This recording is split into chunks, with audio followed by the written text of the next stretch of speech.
ಅಲ್ಲಿ ಏನು ಕೊಟ್ರು ಏನು ತೊಗೊಳ್ಬಾರ್ದು, ಊಟಕ್ಕೆ ಕೊಟ್ಟರು ತೊಗೊಳ್ಬಾರ್ದು. ನನ್ನ ಫ್ರೆಂಡ್ ಮನೆ ಕರ್ಕೊಂಡು ಹೋಗೋದೇ ಹೆಚ್ಚು. ಬಾ. ಸರಿ ಅಕ್ಕ. ಬಾ ಹೋಗೋಣ. ಹಾಯ್. ಹಾಯ್ ಕಣೆ, ಹೆಂಗೆ ಇದೆಯಾ? ಇದೋ ಫೋನ್ ರಿಪೇರ್ ಆಯಿತು, ತಗೋ. ಓ ಥ್ಯಾಂಕ್ ಯು ಕಡೆ. ಬನ್ನಿ ಊಟ ಮಾಡ್ಕೊಂಡು ಹೋಗಿ. ಇವಾಗ ಫುಲ್ ಆಯ್ತು, ಮನೆಯಲ್ಲಿ ತಿನ್ಬಂದೆ. ನೀನಾದ್ರು ಬಾರ ಅನ್ಸಿಕ ನಿನ್ ಫ್ರೆಂಡ್ ಚಿಕನ್ ಬಿರಿಯಾನಿ. ಹೌದಾ? ನೀನು ಇಲ್ಲೇ ಇರು, ನಾನು ಹೋಗ್ಬಿಟ್ಟು ತಿಂದುಬಿಟ್ಟು ಬರ್ತೀನಿ, ಸರಿನಾ?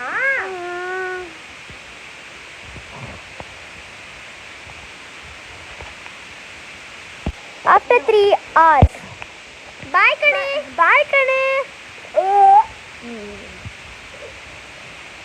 ಬನ್ನಿ, ನೀನು ಬರಬೇಕಿತ್ತು. Chicken biryani super.